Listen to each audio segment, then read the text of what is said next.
ಲೋಕಸಭಾ ಚುನಾವಣೆ ಸಮೀಪ ಹಿನ್ನೆಲೆಯಲ್ಲಿ ಈಗಾಗಲೇ ರಾಜಕೀಯ ಪಕ್ಷಗಳು ಚುನಾವಣೆ ತಯಾರಿಯಲ್ಲಿ ಬ್ಯುಸಿಯಾಗಿದ್ದು, ಧಾರವಾಡದಲ್ಲಿಂದ ಕೇಂದ್ರ ಸಚಿವ ಪ್ರಹ್ಲಾದ್ ಜೋಶಿ ಅವರು ಬಿಜೆಪಿ ಲೋಕಸಭಾ ಕ್ಷೇತ್ರದ ಕಾರ್ಯಾಲಯವನ್ನು ಉದ್ಘಾಟನೆ ಮಾಡಿದರು.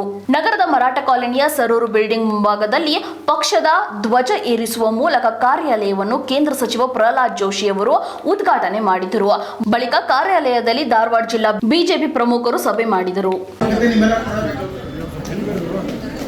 2024ರ ಧಾರವಾಡ ಲೋಕಸಭಾ ಈ ಒಂದು ಚುನಾವಣೆ ಪಕ್ಷದ ಕಾರ್ಯಾಲಯನ ಈ ಉದ್ಯೋಗದಾರರಂತ ಸನ್ಮಾನ್ಯ ವಿಜಯ್ ಸಂಕೇಶ ಸರ್ ಅವರಿಗೆ ನಮ್ಮೆಲ್ಲರ ಭಾರತೀಯ ಜನತಾ ಪಕ್ಷದ ಕಾರ್ಯಕ್ರಮವಾಗಿ ಹೃತ್ಪೂರ್ವಕ ಸ್ವಾಗತವನ್ನು ಕೋರ್ತೇನೆ.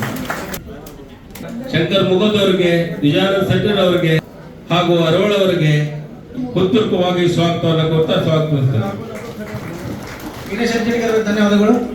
ಈಗ ಧಾರವಾಡ 71 ಮತಕ್ಷೇತ್ರದ ವ್ಯಾಪ್ತಿಯಲ್ಲಿ ಬರ್ತಕ್ಕಂಥ ಕಾರ್ಯಾಲಯವನ್ನು ಉದ್ಘಾಟನೆ ಮಾಡಿದಂತ ನಿಮ್ಮೆಲ್ಲರ ನಾಯಕರು, ಮಾಜಿ ಸಂಸದರು, ನಾಯಕರಾದ ಪ್ರಹ್ಲಾದ್ ಜೋಶಿ ಸಾಹೇಬ್ರೆ, ಹಿರಿಯ ಸೋದರರು, ವಿಧಾನಸಭೆಯ ಉಪನಾಯಕರಾದಂತ 50 ಭಾರತೀಯ ಜನತಾ ಪಕ್ಷದ ಪ್ರಮುಖರೇ, ಈಗಾಗಲೇ 2024ರ ಒಂದು ಲೋಕಸಭಾ ಚುನಾವಣೆ 2 ತಿಂಗಳನ್ನು ಸಹಿತ ಇದರ ತಯಾರಿಯಲ್ಲಿದ್ದೇವೆ.